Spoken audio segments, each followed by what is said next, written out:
Once again, greetings to everyone. We are happy that we can host these Youth Alive webinars. Maybe to say a few words about the webinars and our desire, what to do. You heard it's Youth Alive. Those who are already involved in Youth Alive, they know what it's all about.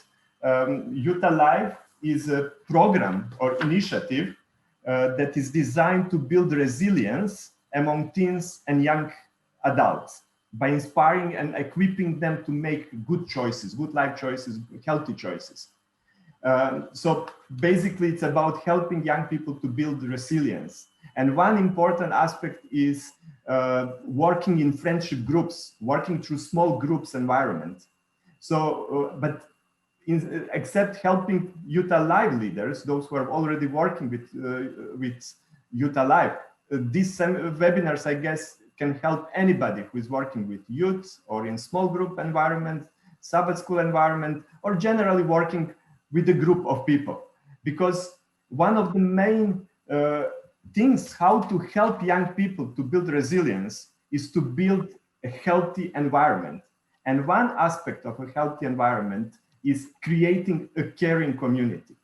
So Karen Holford, she's family therapist and she has studied leadership and psychology and worked in many capacities. And now she's working as a Family Ministries director from Trans-European Division. She will talk in the first webinar about exactly this, how to create a caring community wherever we work, but especially in the context of small group.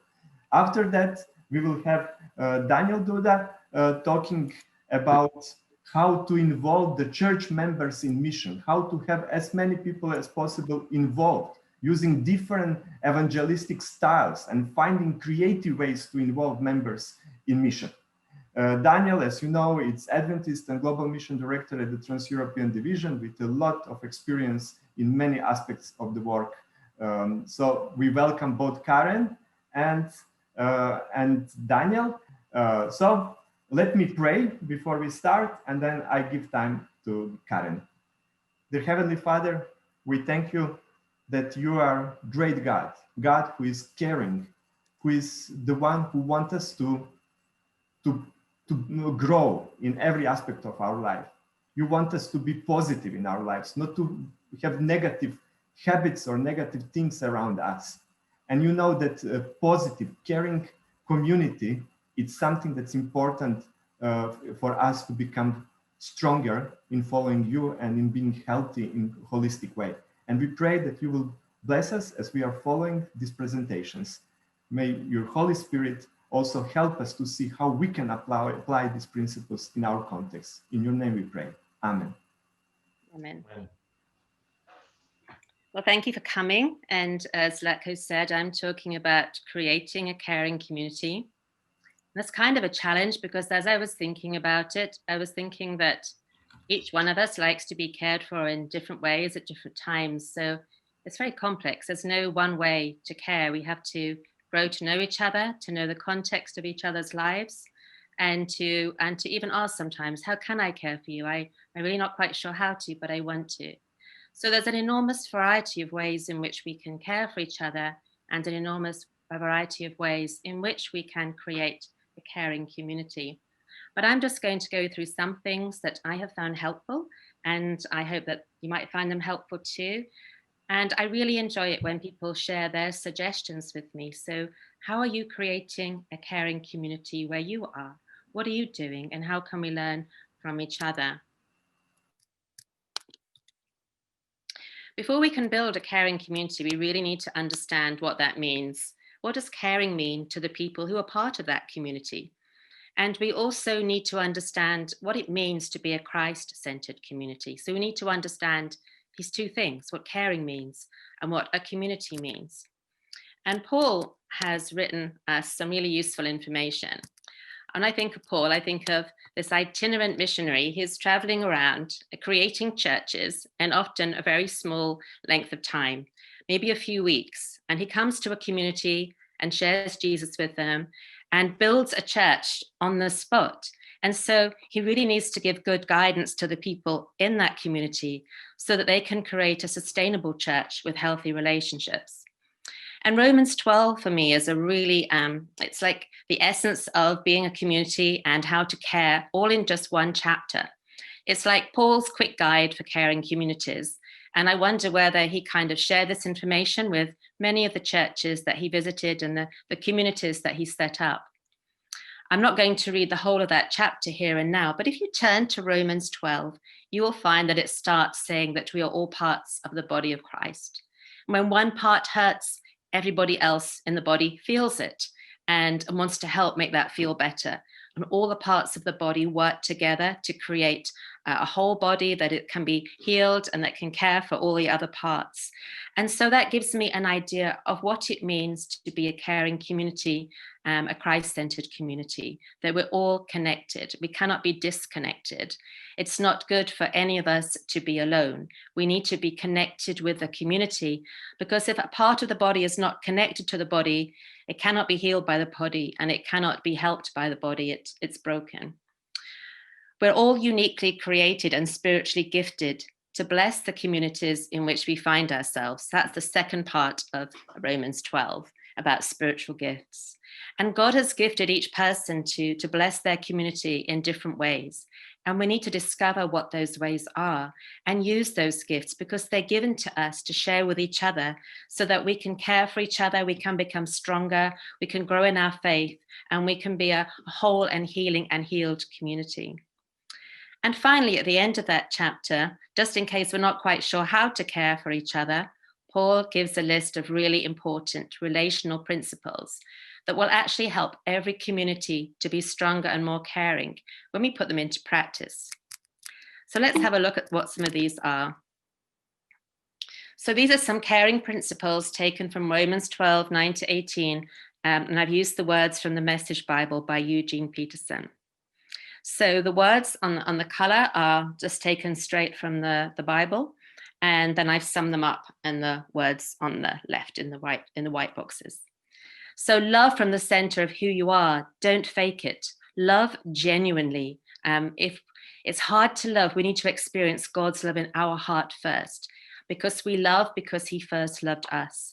And when we experience God's love and what that is really like, then we are more able to love genuinely from the center of who we are, the center of us, beloved by God. And then when we experience that love, we are to be good friends who love deeply, to share that love with each other in our community. And then we're invited to practice playing second fiddle, which is an English term that means like be humble and respectful. Let someone else shine while you just play in the background. And so that's about humility. And then we need to make sure that in all our caring, we don't burn out, because that is a danger. And so Paul tells us to stay fueled, don't burn out, keep yourselves aflame. And we need to be alert servants of the master. We need to be alert to where God is at work so we can join him there. And we need to be alert for the needs of each other, looking at the people around us and being alert to what they might need from us. And cheerfully expectant, which is a lovely way of describing hopefulness, I think. So cheerfully expecting the best from God so we can share it with each other. And then we are called to pray. Don't quit when it gets hard. It will get hard, but just pray all the harder, says Paul, because we need all the help we can get, all the wisdom from God. And then we need to be communities that help others, help needy Christians and others. Be creative in our hospitality so that we can welcome people in, share what we have with them, and help them to experience God's love through us. I believe when we open our homes, when it's safe to do so, and we share our hospitality with others, that relationships grow and they are strengthened. We build community together.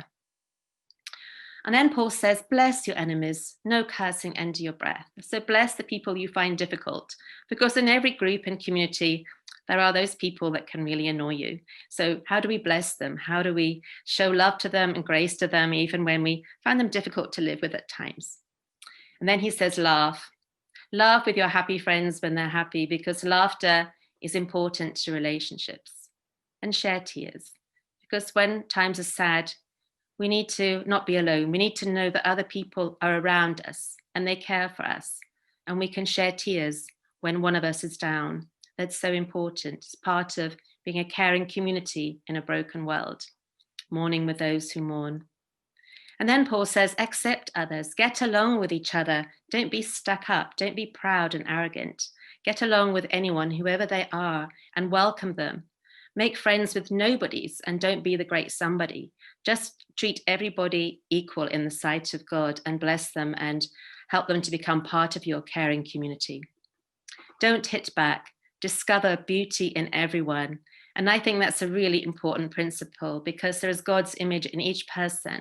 And we just need to look for it and find it and discover that beauty and help them to find it and help them to experience God's love and care. And then be impartial. If you've got it in you, get along with everybody. And there's a lot of wisdom packed into these few verses at the end of Romans 12 that are worth unpacking for yourself and with your community, with your group, because as you do so, you can learn more about what it means to care. So I'm going to go through some core caring values. We need to understand what our values are and what values we could have when we develop a caring community, because we need to each understand what helps to make that community a caring and safe place to be. And here are some of these core caring values. Accept one another as Christ accepted you. That's powerful in order to bring praise to God. So how do we accept people? Whatever mess they have in their lives, we can accept them, welcome them, let them know they're safe with us, that we will love them. It doesn't mean that we condone the mess that they might be in or things that they are doing, but we can still accept them and welcome them as people made in the image of God that we can love. And then another important principle is creating safety. We need to make safe communities because unless it feels safe, people will not be able to be vulnerable. They will not share the needs of their heart. And then we cannot care for them so well because they don't feel safe enough to tell us what their struggles really are. So we need to create a safe space for the people in the group. The group needs to be confidential and trusting of each other. We need to have respect, that's crucial. And we have respect by honoring one another above ourselves, because when each of us treats another person just a little bit better than us, then we are all lifted up as a community. But when we start to put each other down, then the whole community comes down and breaks and fractures, and there isn't care in community when there is dishonor between us. So we need to show respect for different ideas, different opinions and personalities, different ways people like to do things, and make that okay and respect each other. And then in order to care, we need to give people our full attention. We need to be present with them. Everyone should be quick to listen and slow to speak. Quite often we're quick to speak and very slow to listen. But there's something wonderful in having someone really listen to us, really hear our story, someone who has given us their full attention. That feels so wonderfully caring. So we need to be open and have the space in our hearts and minds to listen to others, to be present with them, to give them our full attention so they can really tell us their story and we can understand more about what makes them feel cared for and what they need. Then there's kindness. Kindness is a wonderful way to grow a caring community. Love one another as I have loved you, as Jesus has loved us. How do we love one another in this community the way Jesus loved us? The way Jesus knelt down and washed his disciples' feet, the way he gave himself up for us. How can we love each other as Jesus loved us? How can we speak and act kindly and thoughtfully and become the presence of like Jesus into the community, into people's lives, so they can experience Jesus' love through us? Then there's empathy. Rejoice with those who rejoice and mourn with those who mourn. In a caring community, there are people who can have empathy for one another. They can share in each other's ups and downs of life and connect emotionally and care for them. Because when we want to celebrate something, it's wonderful to have people who will celebrate with us. And when we're sad, it's so good not to cry alone, to have people who are there with us, who are sad with us. Appreciation is vital in a caring community. Be thankful in all circumstances, to people and to God. It's both important. Because when there is appreciation in a community, there is often less conflict, there is more joy, there is less anxiety and more positivity. When we look to see what we can thank God for around us and also within the group. So thank people who help you and create a culture of gratitude within the community. Then there is encouragement. Let us consider how to spur one another on toward love and good deeds, encouraging one another. And we can create a caring community by encouraging positive attitudes and caring values for each other. Support and help is vital because in every community, there are going to be those who need some extra help and support at times, whether there's a big task that you're doing as a leader or as a group, or whether someone is going through a crisis. We are to bear one another's burdens. And that means working as teams, like a Youth Alive team, working in friendship groups, sharing tasks, doing things together, and making sure that people don't struggle with a difficult task alone, that they feel free to come and ask us for help when they need it. And then I wonder, what other values might your group suggest? Because there are many more values that can help a community to be caring. So we can ask our group, what are your values? What else can we add to this? Or is there something that we have shared here that you don't particularly want in this group? Let's create our own core caring values and then think how we will put them into action. So every group needs to identify its shared values in order to create a caring community. And when I set up teams as family therapists and other people, we start with this by identifying our shared values, by creating a kind of core promise to each other about the kind of behavior that the group will have, the kind of group rules that help us to feel safe and to be able to share well and trust each other. So ask your group members to identify the group relational values that they think help to create a caring community. This way, they make the values their own. And you have a list that I've just shared with you, and maybe they will come up with many of those ideas. But what else? What have I missed? So gather their ideas on sticky notes and arrange them in groups around the wall with similar ideas together, so you can see what values your group shares and what they want to have in their community. And then you can explore the ideas by going around the walls, reading them out, sharing different ideas about, well, how do we do that? And making the values become a central part of how the group operates. So once you've identified the values that the group wants to have, it's important to just take time to study them, to understand what they mean, to discuss the values together, to do some research on the internet related to some of these values, and to study the Bible related to these values, so that everyone understands what these values mean for the group and why they're so vital. And there's so much research now on things like appreciation, on kindness, on empathy, that can help us to build our understanding of how we do that in practice today in a caring community. And then when we've explored the shared values, we need to think of practical ways in which these values could be lived out in the group. How are we going to make them real and tangible? Because it's all very well saying, yes, it's good to have empathy for one another, but what does that look like? So help the group to come up with some ways that these values can be lived out in practice so that they can make them real and tangible, give them ideas. This is how we do this. This is how we show empathy. This is how we encourage each other. These are different ways we can show appreciation to one another. Be creative, make them fun, make them real and tangible, and a core way of being together. And then be creative, because you have a creative group. There's lots of creativity amongst young people. And help them to make attractive posters of the values, perhaps, that you can place around your meeting room, to illustrate the different values, to explain what they are, why they're important to the group, and how they can live them out together.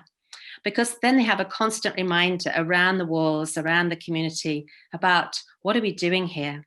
We are a caring community. How do we do this? How do we keep reminding ourselves of the things that we need to do and say and to be together to nurture this caring community? So you can make posters of the values or ask young people what their ideas are for sharing the values and displaying them in fun and creative ways. And maybe you're still actually meeting on Zoom. And if you are, it's harder to do some of these things as a caring community, but not impossible.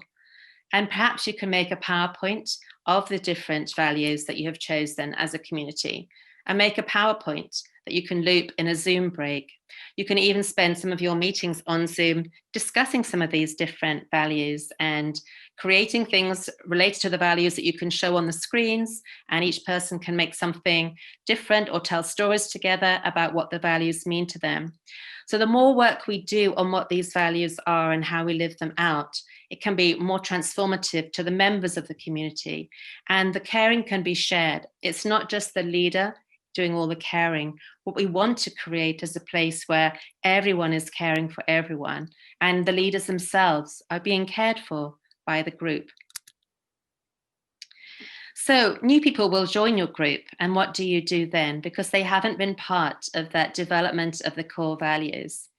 Well, it's quite helpful to perhaps have another person in the group, not the leader, go around and show them the values on the posters, or explain the values to them and say what they mean and how they've been lived out in the group, so that the person can see, wow, this is a different kind of group. They have these values, and this feels like a safe place to be. So help them to get up to speed with the values, and then ask them what questions they have about the values. And maybe they have values they would like to add, and they can bring them to the group and say, hey, you know what? I think this is an important value, generosity. Let's have this as well. And then the group can explore that and perhaps add a new value to their group. So here are some practical ways to nurture a caring community, because it's depending on the size of your group, it can be quite difficult to keep an eye on everyone and their needs and care for them. So one idea is to divide the group into smaller friendship groups of maybe 3 to 4 people that look out for each other specifically. They can be more aware of each other's needs because they're just focused on those few people, and they're friends together and they talk together, and they're more likely to open up about their challenges rather than in a big group. So make some smaller groups and give them this goal of doing something caring for each person in the group every time you meet or during the week or whatever you decide. And that means that you don't have to watch every single person and be aware of every single person's need, because that can be too much when you're trying to be a leader as well. My husband and I used to run family camps down in Cornwall, and we realized that the families there had many needs. One mother brought 12 children and had 2 caravans. So there were many needs amongst the community, and we really couldn't lead the camp and be aware of everyone's needs every day. And so we divided families between the staff. So each staff member only had to check in with a couple of families each day just to see how they were doing and whether they had any needs or any issues. And that took the burden off us for caring for every single person. And we weren't all trying to run around caring for each other, caring for all the different families. We knew that we just needed to focus on 2 families, and that would be enough. So our attention wasn't spread too thin. You can have a notice board as well, inform about caring. And on the notice board, you can have prayer requests, requests for help, expressions of gratitude, ideas of kindness.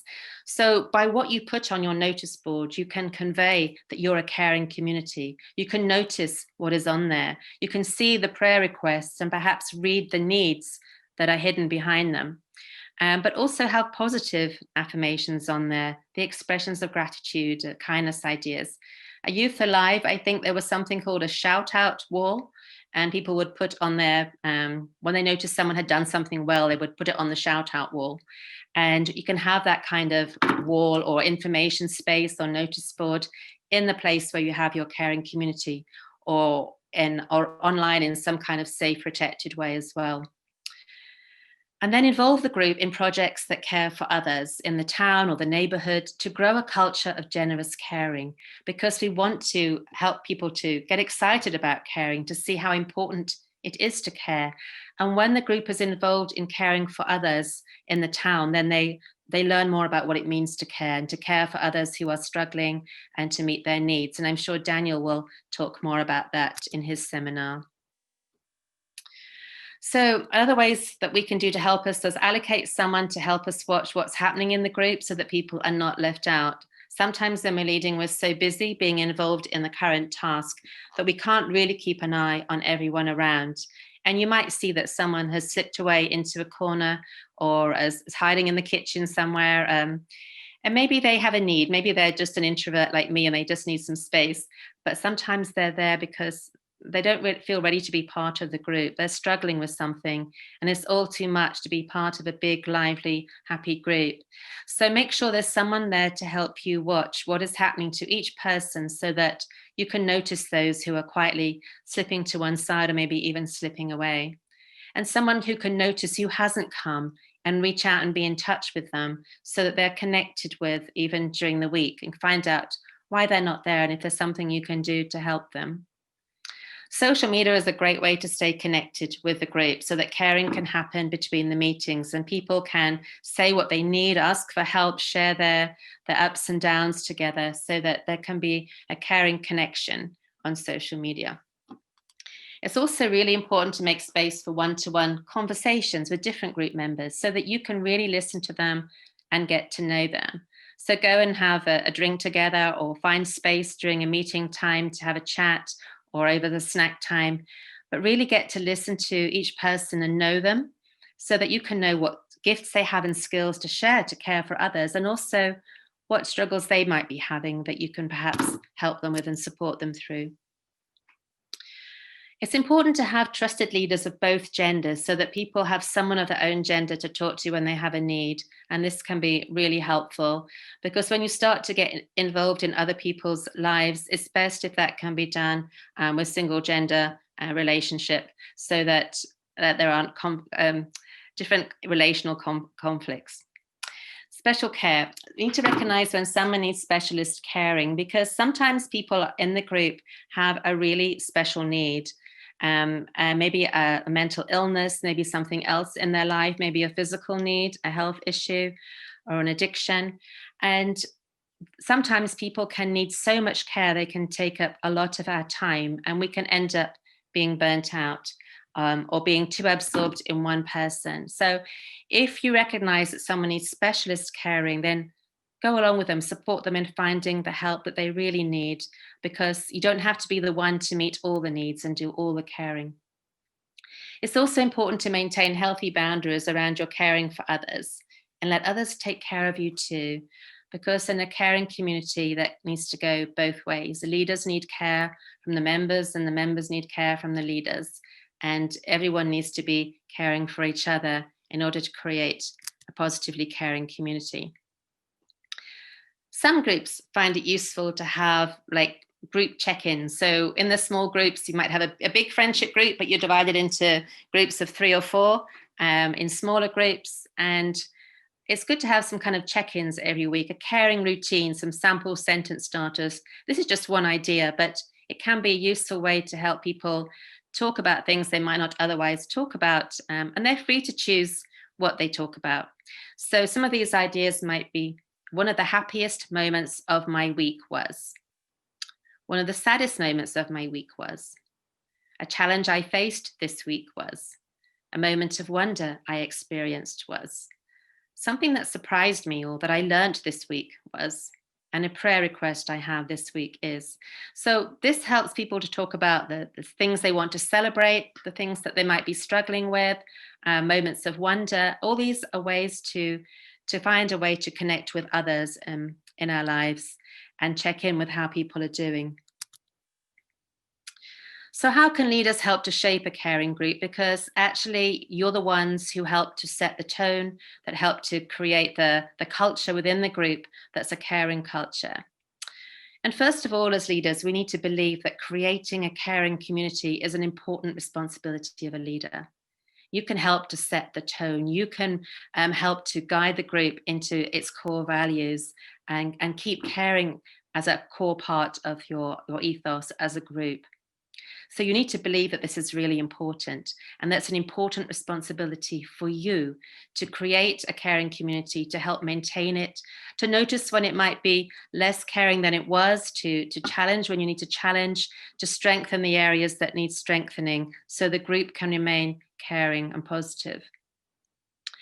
Then we need to explore what caring means to the group, and I shared some ideas of how to do that, how to help the group create their own caring rules or ethos together. We need to look out intentionally for those who might need care. Listen for the needs underneath what people say to you. So they might just say, "Oh, I'm fed up. I'm thinking of stopping going to university because I'm just struggling so much. So when they say something like that, think what's underneath what they're saying. What are they struggling with? How can you support them? Is there some way you can help them to get over this difficulty in their life? So by listening and responding to the need underneath what they're saying, rather than reacting to the words that they say, we can think about what their needs are and care for them. And be curious, because everyone likes or needs care in different ways at different times. And it's okay to ask what they need the most.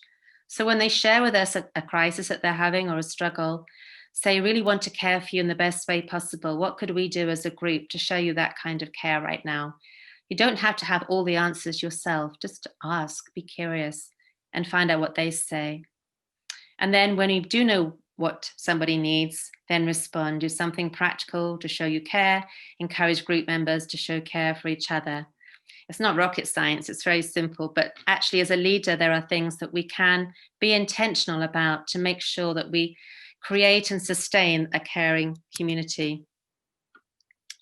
So there's a compassion process, and this is really for the visuals or the kinesthetics amongst you. And this is the same process really that I can see that Jesus uses, that the Good Samaritan uses, and research has shown that this is how the compassion process works in our lives. First of all, in our brain, in our mind, we believe that caring for others is an important priority. It has to start there with our beliefs about who we are in this world, what our role and purpose is, that we are to be channels of God's love. We are to experience God's love for ourselves and then pass it on to others around us.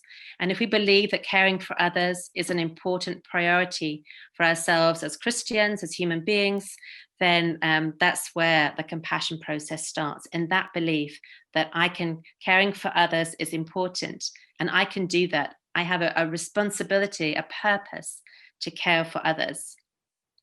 And then we need to have eyes that look out for those who might need help.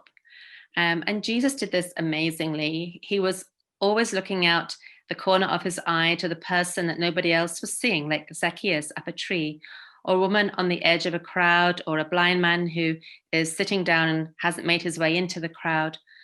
And the Good Samaritan did that too. He saw the person who'd been injured. Look, he was looking out for those who might need his help. And he also first had the belief that he could help, that was an important priority in his life.